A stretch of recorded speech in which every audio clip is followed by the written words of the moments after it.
आज हम भारत के एक ऐसे महान पुरुष की स्टोरी सुनाने जा रहा हूं जो अपने देश के लिए फांसी पर खुशी खुशी चढ़ गए थे। एक दिन दोपहर का समय था। पटियाला राज्य के मुनाम कस्बे में सूबेदार राम सिंह के घर पर कई युवक एकत्रित थे। युवकों के बीच में एक ज्योतिषी विराजमान थे। उन्हीं युवकों में हमारे चरित्र नायक ऊधम सिंह जी भी थे। सब बारी बारी से ज्योतिषी को अपने हाथ की रेखाएं दिखा रहे थे और उससे अपने भविष्य के संबंध में पूछताछ कर रहे थे। जब सब अपने हाथ की रेखाएं दिखाकर अपना भविष्य पूछ चुके तो एक युवक जिसका नाम तारा सिंह था, ऊधम सिंह की ओर देखते हुए कहा, क्यों जी, तुम क्यों चुप हो? तुम भी अपने हाथ की रेखाएं दिखाकर अपने भविष्य के संबंध में क्यों नहीं पूछते? ऊधम सिंह जी का भाग्य में विश्वास न था। वे कर्म के पुजारी थे, जन्मजात विप्लवी थे। क्रांतिकारी विचार उनकी रग रग में भरे हुए थे। वे बोल उठे, नहीं भाई, मैं अपने हाथ की रेखाएं नहीं दिखाऊंगा। मैं नहीं मानता कि मेरे हाथ की लकीरों में मेरा भविष्य सोया हुआ है। पर युवक मित्र अड़ गया। उसने कहा, नहीं, जब सब अपने हाथ की रेखाएं दिखा रहे हैं तो तुम्हें भी दिखाना ही पड़ेगा। आखिर ऊधम सिंह जी भी क्या करते? वे मान गए, पर उन्होंने एक शर्त लगा दी। उन्होंने कहा, मैं हाथ तो नहीं दिखा सकता, पर यदि ज्योतिषी चाहें तो मेरे पैर की रेखाएं देख सकते हैं। ज्योतिषी अपनी विद्या का बड़ा रसिक था। वह ऊधम सिंह जी के पैरों की रेखाएं देखने के लिए तैयार हो गया। ज्योतिषी ने ऊधम सिंह जी के दोनों पैरों की रेखाएं बारी बारी से बड़े ध्यान से देखो। वह कुछ देर तक मन ही मन सोचता रहा, फिर बड़ी गंभीरता के साथ बोला, बाबू साहब, आप मुझ पर अप्रसन्न न होगे। आपके पैरों की रेखाएं जो सूचित कर रही हैं, मैं वही करूंगा। आप 2 बार विदेश की यात्रा करेंगे, किंतु दूसरी बार जब विदेश जाएंगे तो फिर लौटकर स्वदेश न आएंगे। विदेश में आपके हाथ से किसी मनुष्य का खून होगा। इसी अपराध में आपको फांसी पर चढ़ना होगा। ज्योतिषी की बात सुनकर ऊधम सिंह और उनके साथी जोर से हंस पड़े। उन्होंने उस समय भले ही ज्योतिषी की बात हंसी में उड़ा दी, पर ऊधम सिंह जी के जीवन की बात की घटनाएं कहती है कि ज्योतिषी की बात हंसी के योग्य नहीं थी, विचारणीय थी। ऊधम सिंह ने सचमुच लंदन में पहुंचकर एक व्यक्ति की हत्या की, ऐसे व्यक्ति की हत्या की जो अमृतसर के जलियांवाले बाग में सैकड़ों सहस्रों भारतीय बच्चों, स्त्रियों, मुझे और युवकों को अपनी गोलियों का निशाना बना चुका था। यद्यपि ऊधम सिंह की गोलियां वास्तविक खूनी का रक्तपान न कर सकी, किंतु वास्तविक खूनी के लिए गोलियों चलाकर उन्होंने जिस अमिट शौर्य और साहस को प्रकट किया, उसके लिए उनकी जितनी प्रशंसा की जाए कम है। उन्होंने इतनी दूर लंदन में जाकर मातृभूमि के अपमान का बदला लेकर अपने को धन्य बना लिया। वे मातृभूमि की पूजा के अपराध में फांसी पर चढ़ा दिए गए, पर उनका बलिदान सौरभित चंदन बनकर सदा सदा प्राण प्राण में चमकता रहेगा, चनक चमक कर देश की पूजा का संदेश देता रहेगा। ऊधम सिंह का जन्म 1899 ईज़ की 26 दिसंबर को पटियाला राज्य के सुनाम कस्बे में हुआ था। उनके पिता का नाम टहल सिंह था। टहल सिंह पहले नीलोवाल की नहर पर काम करते थे, पर बाद में रेलवे की चौकी पर काम करने लगे थे। ऊधम सिंह 2 भाई थे। उनके बड़े भाई का नाम साधु सिंह था। ऊधम सिंह की अवस्था जब 2 वर्ष की हुई तब उनकी माता जी का स्वर्गवास हो गया। उनके पिताजी धीरे धीरे रोगी होने लगे। उनका रोग जब अधिक बढ़ गया तो वे अपने दोनों बच्चों को लेकर अमृतसर चले गए। उस समय ऊधम सिंह 5 वर्ष के और उनके बड़े भाई साधु सिंह 7 वर्ष के थे। अमृतसर में ऊधम सिंह, जो कि पिता की शारीरिक स्थिति और भी अधिक बिगड़ गई, वे कुछ दिनों बाद स्वर्गवासी हो गए। पिता की मृत्यु के पश्चात दोनों भाइयों का जीवन निर्वाह होना अत्यधिक कठिन हो गया। आखिर एक कीर्तनिया ने, जिसका नाम भाई चंचल सिंह था, दोनों भाइयों को अनाथालय में भर्ती करा दिया। ऊधम सिंह जी अपने भाई के साथ अनाथालय में भर्ती होकर काम सोखने लगे। उन्हें अनाथालय में पढ़ने लिखने की शिक्षा दी जाती थी, किंतु जब उनका भाई साधु सिंह 19 वर्ष का हुआ तो उसका भी स्वर्गवासी हो गया। भाई की मृत्यु से बड़े दुखी हुए। वे अब बिल्कुल अकेले रह गए। संसार सागर में अब उनका साथ देने वाला, उन्हें छोड़कर कोई नहीं रह गया था। फिर भी उत्तम सिंह जी निराश न हुए। वे बड़े साहस के साथ जीवन पथ पर आगे बहने लगे। वे अनाथालय में रहकर कामकाज तो सीखते ही थे, पढ़ने के लिए स्कूल में भी जाया करते थे। उन्हें कड़े से कड़ा परिश्रम करना पड़ता था, पर फिर भी उन्होंने पढ़ना लिखना बंद न किया। उन्होंने अनाथालय में रहकर ही बड़े साहस के साथ एंट्रेंस की परीक्षा पास की। 1919 ईज़ को 13 अप्रैल का दिन था। अमृतसर के जलियांवाले बाग में बैसाखी का मेला लगा था, पर इस वर्ष का मेला अन्य वर्षों के मेले से भिन्न था। इस वर्ष के मेले में बड़ा जोश था, बड़ा उत्साह था। इसका कारण यह था कि उन दिनों अंग्रेज सरकार ने एक कानून पास किया था। उस कानून का नाम रॉलेट एक्ट था। देश के बड़े बड़े नेता उस कानून का विरोध कर रहे थे। हमारे देश में उस कानून के विरोध में बड़ी बड़ी सभाएं हो रही थी, बड़े बड़े जुलूस निकाले जा रहे थे। बहुत से बड़े बड़े नेता पकड़कर जेल में डाल दिए गए थे। पंजाब में भी डॉज सत्यपाल और किचलू इत्यादि नेता गिरफ्तार किए जा चुके थे। 13 अप्रैल के बैसाखी मेले में इसी बात को लेकर बड़ा जोश था। हिंदू, सिख, मुसलमान सभी एक स्वर से रॉलेट एक्ट का विरोध करने के लिए जलियांवाले बाग में इकट्ठे हुए थे। बाग में एक सभा होने वाली थी। सारा बाग स्त्रियों, पुरुषों और बच्चों से खचाखच भरा हुआ था। उन दिनों अमृतसर शहर की सेना का कमांडर जनरल डायर था। डायर बड़ी क्रूर प्रकृति का मनुष्य था।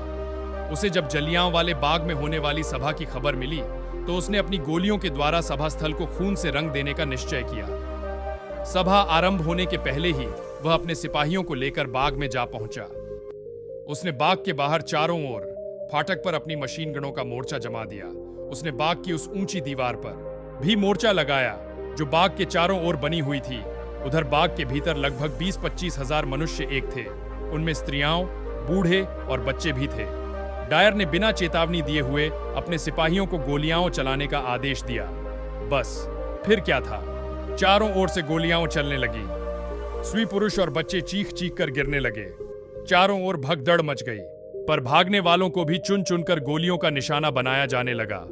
सारा जलियांवाला बाग नीख, कंदन और आह पुकार से भर गया। कहा जाता है कि कुल 1650 राउंड गोलियां चलाई गई थी। सारा जलियांवाला बाग श्मशान के रूप में परिणत हो चुका था। बाग में चारों ओर मुर्दे ही मुर्दे दिखाई पड़ रहे थे। एक अंग्रेज लेखक ने जलियांवाला बाग के उस गोलीकांड का वर्णन करते हुए लिखा, वह ब्रिटिश भारत के इतिहास का काला दिन था। ऊधम सिंह ने जलियांवाले बाग के इस पैशाचिक कांड को अपनी आंखों से देखा। उनको रंग रग में जोश का सागर लहरा उठा, पर वे दांत पीस कर रह गए। उन्होंने मुट्ठी बांधकर प्रतिज्ञा की कि वे इस खून का बदला खून से लेंगे। पर उस समय कौन उनको इस प्रतिज्ञा से परिचित था? ऊधम सिंह जी ने स्वयं सेवक के रूप में मुर्दों को उठाने और पीड़ितों को सहायता पहुंचाने में बड़े साहस और बड़ी दिलेरी से काम किया। पेशावर के एक सज्जन अपनी धर्मपत्नी के साथ अमृतसर में स्नान करने के लिए आए थे। उनकी पत्नी का नाम रत्न देवी था, पर वे स्वयं जलियांवाले बाग में गोलियों के शिकार हो गए थे। उनकी पत्नी चाबा टलनाम के पास खड़ी होकर विलाप कर रही थी। वे रो रो कर कह रही थी, चाहे जैसे हो, उनके पति की लाश उन्हें मिलनी चाहिए। पर किसमें साहस था जो बाग के भीतर घुस सकता, क्योंकि बाग के चारों ओर संगीनधारी गोरे सिपाही पहरा दे रहे थे। संयोक्त रत्न देवी की भेंट ऊधम सिंह जी से हो गई। ऊधम सिंह जी उनको सकरुण पुकार सुनकर द्रवित हो उठे।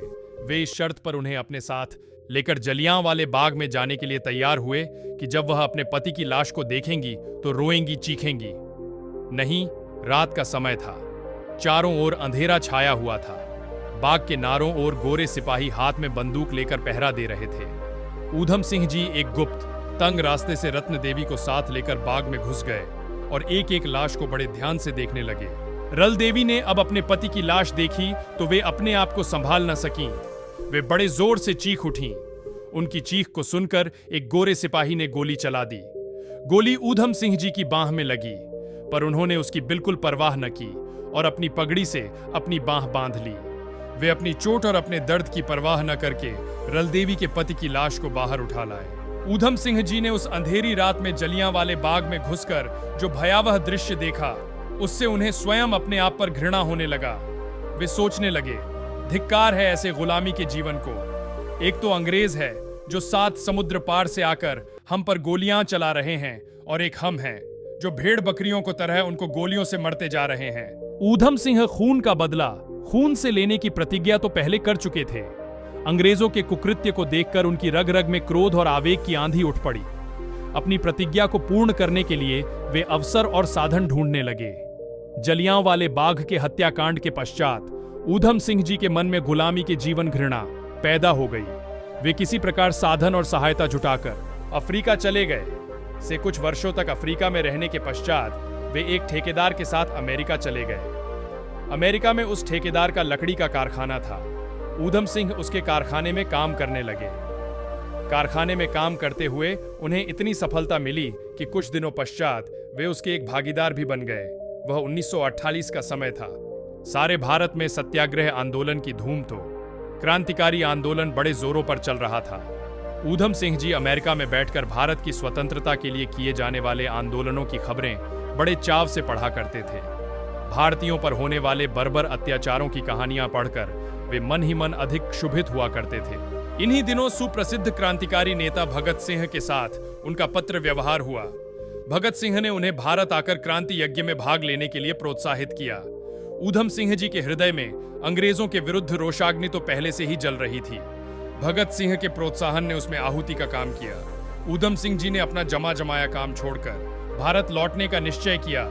ऊधम सिंह जी जहाज पर बैठकर भारत के लिए चल पड़े। वे अपने साथ कुछ अस्त्र शस्त्र भी भारत ले जा रहे थे। जहाज पर 20-25 दूसरे भारतीय यात्री भी थे। एक अमेरिकी युवती भी जहाज पर सवार थी। वह ऊधम सिंह जी के त्याग, साहस और आदर्शों पर मुग्ध थी। उसने ऊधम सिंह जी के साथ विवाह करने का प्रस्ताव किया। ऊधम सिंह जी ने जब उससे कहा कि वे तो अपना जीवन अंग्रेजी शासन के विरुद्ध विद्रोह करने में लगाएंगे, तो वह भी क्रांति के महायज्ञ में उनका साथ देने को तैयार हो गई। फिर तो ऊधम सिंह जी ने उसके प्रस्ताव को स्वीकार कर लिया। उन्होंने अपने बड़े बड़े बाल कटा दिए। दाढ़ी और मूंछें तो उन्होंने पहले ही कटा ली थी। अब वे पूरे साहब बहादुर बन गए। ऊधम सिंह जी उस अमेरिकी युवती के साथ भारत पहुंचे और पंजाब पहुंचकर भगत सिंह के साथ मिलकर क्रांतिकारी कार्यों में योग देने लगे। एक दिन वे किसी योजना को पूर्ण करने के लिए लाहौर में ठहरे हुए थे और तांगे से कहीं जा रहे थे। तांगे पर कोई 2 और युवक थे। अमेरिकी युवती भी तोंगे पर मौजूद थी। तांगा लंडा बाजार से होकर जा रहा था। सहसा पुलिस को संदेश हुआ। पुलिस के कई आदमियों ने दौड़कर तोग को चारों ओर से घेर लिया। ऊधम सिंह जी ने अमेरिकी युवती को संकेत से समझाया कि वह पुलिस पर प्रकट करे कि उसका इस आदमी से कोई संबंध नहीं है। उसने ऊधम सिंह जी की आज्ञा का पालन किया। फलतः वह तो छोड़ दी गई, पर ऊधम सिंह जी थाने ले बाए गए। थाने में जब उनकी अटैची की तलाशी ली गई तो उसके भीतर से 4 अमेरिकी पिस्तौलें और 4 सी गोलियां निकली। गैर कानूनी ढंग से हथियार रखने के अभियोग में ऊधम सिंह जी पर मुकदमा चलाया गया। मुकदमे में ऊधम सिंह जी को 4 वर्ष की सजा दी गई। ऊधम सिंह जी 4 वर्ष तक जेल में रहने के पश्चात 1932 में बाहर निकले। बाहर निकलकर उन्होंने अपना नया नाम रखा, राम मोहम्मद आजाद। उन्होंने यह नाम हिंदुओं और मुसलमानों में एकता उत्पन्न करने के उद्देश्य से रखा था। वे हिंदुओं और मुसलमानों में एकता उत्पन्न करने के लिए ठोस और रचनात्मक कार्य करना चाहते थे, पर खुफिया पुलिस के लोग उन्हें चैन लेने देना नहीं चाहते थे। वे जहां भी जाते थे, खुफिया पुलिस उनके पीछे लगी रहती थी। आखिर उन्होंने भारत छोड़कर लंदन जाने का निश्चय किया। उनके लंदन जाने का एक और भी कारण था, और शायद वही एकमात्र कारण था। उन दिनों वह डायर लंदन में रहता था, जिसने जलियांवाले बाग के निहत्थियों पर गोलियां चलाकर उनके रक्त से अपना हाथ रंगा था, और जिसकी हत्या की प्रतिज्ञा ऊधम सिंह जी ने खून के रूप में की थी। ऊधम सिंह जी पर दिन रात खुफिया पुलिस को कड़ी दृष्टि रहती थी। वे जहां भी जाते थे, उनके पीछे पुलिस लगी रहती थी। फिर भी उन्होंने पुलिस की आंखों में धूल झोंककर M0 सिंह के नाम से लंदन जाने का पासपोर्ट प्राप्त कर लिया। ऊधम सिंह, जो बड़ी चालाकी से जहाज पर सवार होकर 1933 में लंदन के लिए चल पड़े, वे रास्ते के देशों में घूमते हुए लंदन जा पहुंचे। ऊधम सिंह जी 7 वर्षों तक लंदन में रहे। उनके सामने एक ही उद्देश्य था, किसी प्रकार डायर को मारकर खून का बदला खून से लेना। वे अपने उद्देश्य की पूर्ति के लिए बराबर अवसर की टोह में रहा करते थे और इधर उधर घूमा करते थे। उन दिनों लंदन में एक पंजाबी हलवाई रहता था।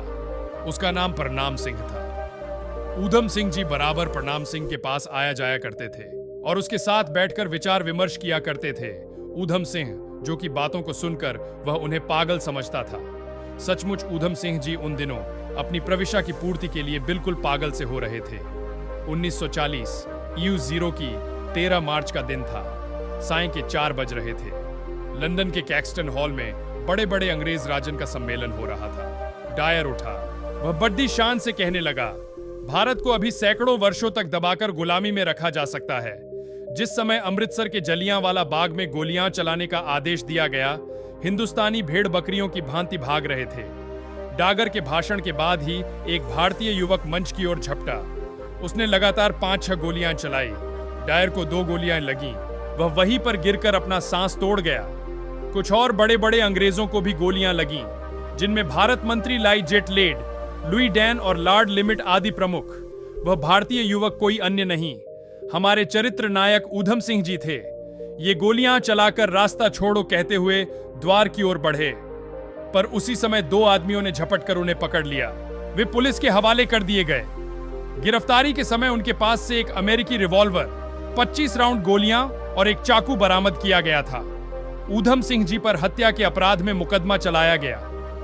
मजिस्ट्रेट के सामने उन्होंने अपना नाम राम मोहम्मद आजाद बताया था।